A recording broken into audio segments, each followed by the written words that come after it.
The Las Vegas shooting at Mandalay Bay was the largest mass shooting in modern-day American history. We've got 30 huge questions that the media won't ask, so law enforcement isn't answering. You want to hear this because you won't hear it on the news.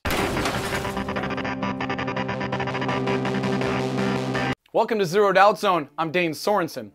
Now that Sheriff Lombardo of the Las Vegas Metropolitan Police Department announced they would no longer schedule ongoing press conferences for an investigation where we still don't understand the motive, we have a list of 30 huge questions that neither the Las Vegas Metropolitan Police Department or the FBI have been willing to answer. Let's jump right into it. Question number 1. During the shooting, why did Mandalay Bay guest Brian Hodge post to Facebook saying he was staying in room 32134 if the room was supposedly booked by the shooter? Upon returning from dinner that night, Brian Hodge confirmed via Facebook that he saw a security guard shot on the 32nd floor before fleeing the hotel, and long before any of the rest of us knew a security guard had been shot. Or is Brian Hodge lying?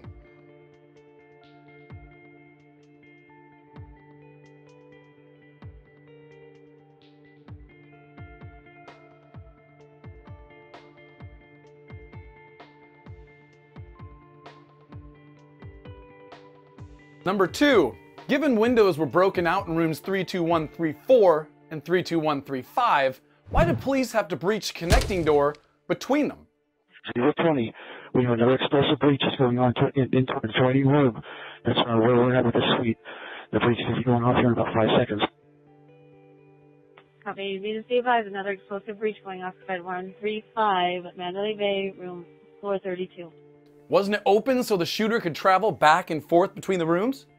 Does this imply that the shooter bothered to close the door between the rooms before shooting himself? Perhaps the shooter never used the connecting door, instead moved between rooms by using the hallway. Or was there more than one shooter? And if room 32134 didn't belong to Paddock, how did he gain entry to it? That leads us to question number 3. Considering we're told Paddock made millions gambling and may have been a familiar high roller at the hotel, did Paddock coax a hotel employee into giving him access to room 32134? Something like, hey, excuse me, I locked my card key in my room, can you help me out? Well, perhaps he was helped by security guard Jesus Campos, which reminds me, while Jesus and his family were immediately placed under a gag order following the event, journalists are kept at bay from his house by an armed security guard working for a virtual company with no business license. Now, Campos canceled prior to giving 5 interviews to the media and instead gave one and only one in a highly questionable and scripted interview with Ellen DeGeneres, who, by the way, has her own slot machine at the MGM. Why don't they want him to talk? Well, perhaps his testimony would open MGM to lawsuits if he were to have made a fatal mistake, like inadvertently letting the shooter into another guest's room. Or perhaps they're hiding him away from an entirely different reason, which leads us to question number 4. Why didn't Ellen ask Jesus Campos about why a leaked photo from MGM's employee database shows that he's sharing his social security number with another individual? Of course, she's not going to ask, but this raises a very important question. Is MGM hiring illegal aliens? Number 5, back to the 2 rooms. Given the connecting door between the rooms with broken windows was closed, and maybe even locked, which led the police to breach it, does recorded audio of the event demonstrate the shooter had enough time to move between these windows? Now consider the audio of the shooting from 2 different locations here.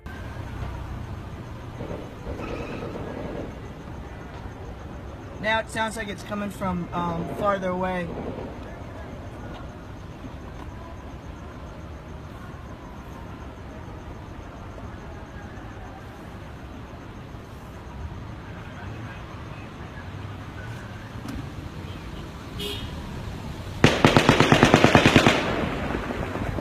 Unless this video is proof of 2 shooters, as some have theorized, the shooter had to back away from the window, exit from suite 32135 into the hallway, enter 32134, approach the window at the rear of the room, reload, and take aim in just 15 seconds.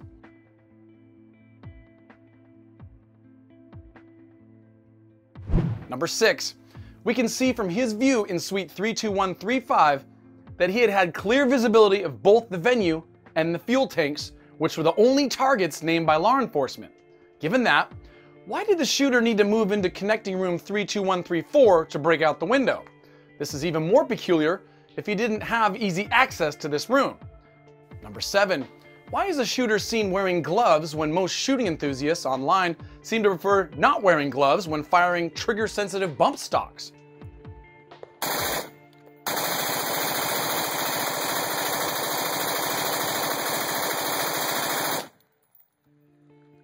Generally, people wear gloves when temperatures are extremely hot or cold, or when they're loading magazines.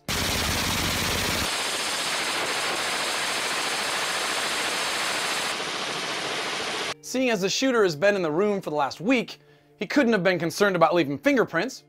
Was it not Paddock lying dead on the ground, but someone else who didn't want to leave their fingerprints behind? Or perhaps Paddock was not the shooter, but an accomplice who didn't want his fingerprints on the guns. Or perhaps he was just worried about burning his hands despite using tripods and barrel grips. Number 8. Based on available pictures of Paddock, he appeared to have been left-handed. It's possible that at that time he was shot, Paddock was carrying and landed on the assault rifle seen under him and near his left hand. Now if that's true, then why did Paddock pick up a handgun and shoot himself with his right hand?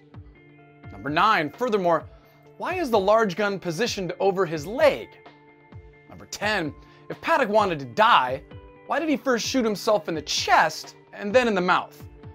If you are skeptical of that, you could see what appears to be a gunshot wound in his chest. You can also hear 2 final shots just after he's finished shooting into the crowd. We saw police right behind us with rifles, and they asked us to take cover. And so we ran. There's glass falling from Mandalay Bay. And so we ran over. This is basically probably not the safest place to be. Perhaps there was at least one other person in the room when Paddock was caught off guard and unexpectedly shot in the chest. This leads to question number 11. Why is there a trail of blood leading to the bloody handgun? Perhaps after the bullet pierced his lung and he bleeds from his mouth, Paddock was then shot through his mouth and out the back of his head. The shooter then walks the gun away and drops it onto the floor a couple of feet away. Number 12. What is the blue tubing seen in the leaked crime scene photo?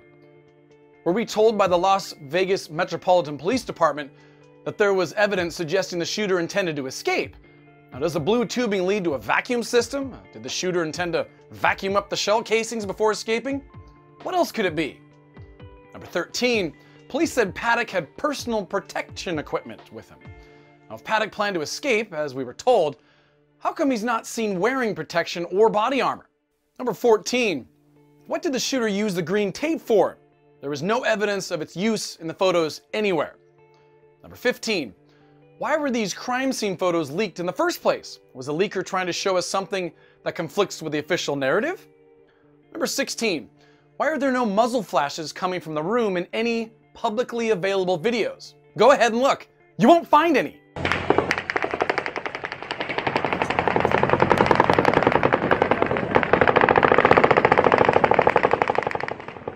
17.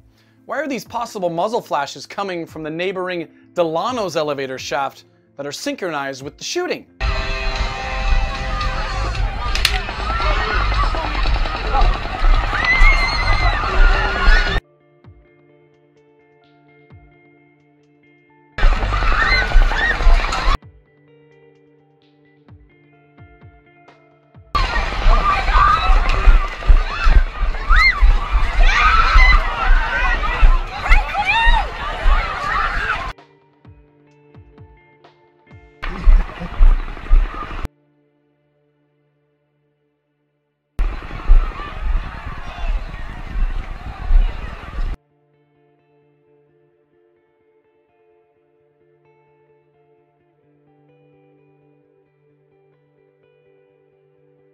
Oh my God.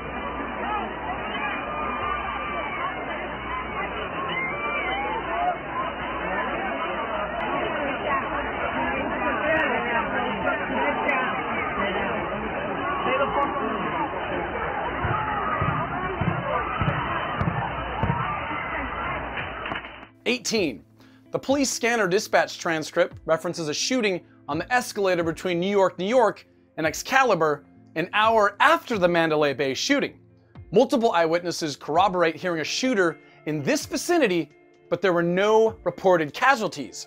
Is the source of this shooting coming from this helicopter seen flying over this very same location?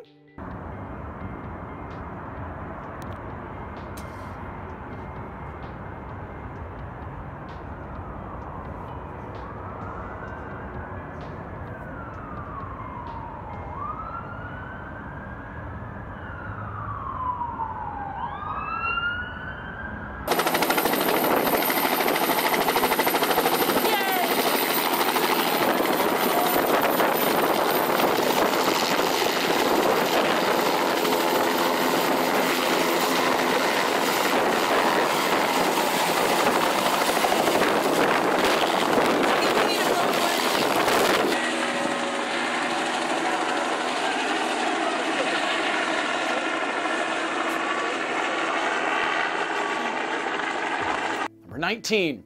Why did the FBI change the timeline regarding when the security guard was shot from after to before the shooting? Number 20. With so many guns and so much freaking ammo, why did Paddock fire only 10 minutes when police didn't breach his room more than an hour later? 21. What did the shooter plan to do with the explosives discovered in his car? 22. Why is a team of heavily armed men seen entering the Tropicana with weapons aimed at casino guests? In an unconfirmed article, True News suggests an FBI source claims the men were led by another FBI agent to retrieve the high-definition security footage from the southern wall of the Tropicana that overlooked the concert venue while the shooting was still occurring. If so, why are they carrying a stretcher? The police dispatch scanner transcript shows that medics reportedly being shot at within the Tropicana. And was a stretcher for a wounded medic? More importantly, who was shooting at him?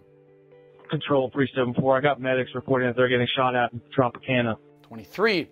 According to the police dispatch scanner transcript, we know that there were shootings reported to police at no fewer than 10 hotels. In the description below, we've linked to our other video that goes into this in great detail. But the media refuses to talk about this. By end of the first week, the largest mass shooting in modern American history was no longer being discussed by the mainstream media at all. Why not? Number 24. Paddock had physical ailments, according to his brother, stemming from a previous accident that occurred inside a casino when he slipped and fell. And with no criminal history, no digital footprint, no history of mental illness, no physical anomalies found in his brain, what motive does an older man without any known political or religious affiliations possibly have? 25. Where is security footage showing Paddock anywhere in the casino during the week prior to the shooting?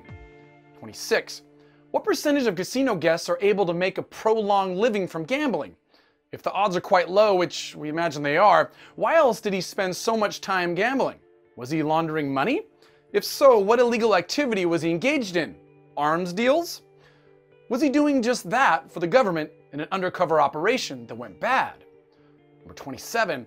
Law enforcement hasn't released any information regarding ballistics. Of the 23 guns found in the hotel room, how many guns were actually used? Number 28. Despite being a central component in one of the largest investigations in America, Paddock's house was burglarized in the middle of the night just days after the shooting. How does that even happen? What were they looking for, and are there any leads? 29. Why did Paddock fly to Phoenix a couple weeks prior to the shooting only to drive back to Las Vegas? Number 30. Finally, why aren't the Las Vegas Metropolitan Police Department and the FBI holding any more press conferences anyway?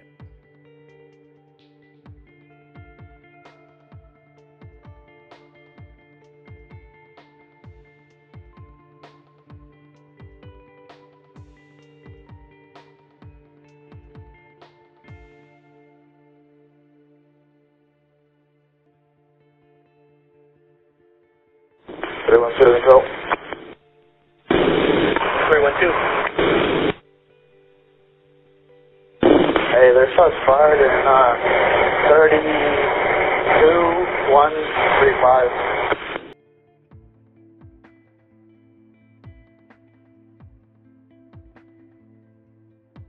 Well, ladies and gentlemen, that's our list of 30 huge remaining questions surrounding the tragic Las Vegas shooting incident at Mandalay Bay. Now, these were our top questions, and we know there are dozens more, so let us know in the comments what questions you have, We'll add them to our list as we continue our own investigation. And please share this video. It's a travesty that the media refuses to cover these details, so we must take it upon ourselves to keep the strange circumstances of this event at the forefront of our attention. Otherwise, the victims may never get the justice they deserve. So for Zero Doubt Zone, I'm Dane Sorensen. Please like, comment, share, subscribe to us on YouTube. Please follow us on Twitter and support us on Patreon, where there's a plethora of reward programs where you virtually become a producer, a collaborator, and a contributor to Zero Doubt Zone. Well, thanks for joining me. God bless.